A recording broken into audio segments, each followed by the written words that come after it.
Last week, I was part of an all day training for coaches, and I had the privilege of observing the best coach I've known.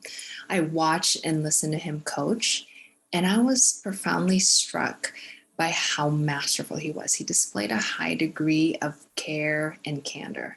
He was extremely competent and confident, but not arrogant. He held that space called coaching with such mastery that everyone watching was completely tuned in and everyone he coached had a breakthrough.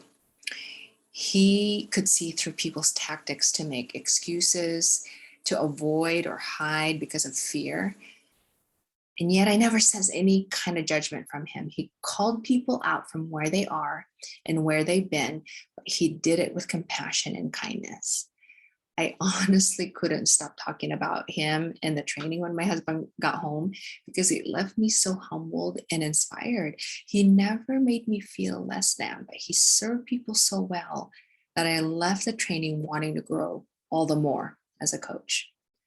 I found out he had 20,000 plus hours of coaching. If you do the math, that's almost 3.5 years. Imagine doing one thing for over 3 years straight. I'm talking about one thing you choose to do because it lines up with your strengths and passion. One thing only. Do you think you'd show up differently? Do you think it would result in mastery? Then I got to thinking about us. Some of us are in the thick of transition and haven't even put in 300 days in our current season. How are you treating yourself? Is there any hint of judgment, like you should have mastered this by now?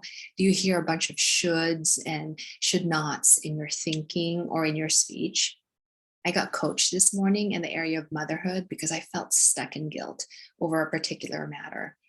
Do you know what came up? Judgment. I was judging myself and I was confusing selfishness and self-care.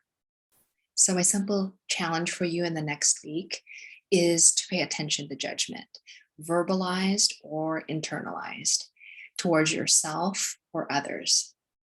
Judgment leaves us stuck.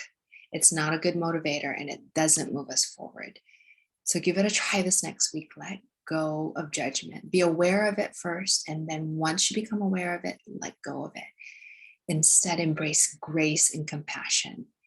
And it doesn't mean avoiding those difficult conversations. It just means that when you couple courage with compassion, you're going to show up differently. We'll see you next week.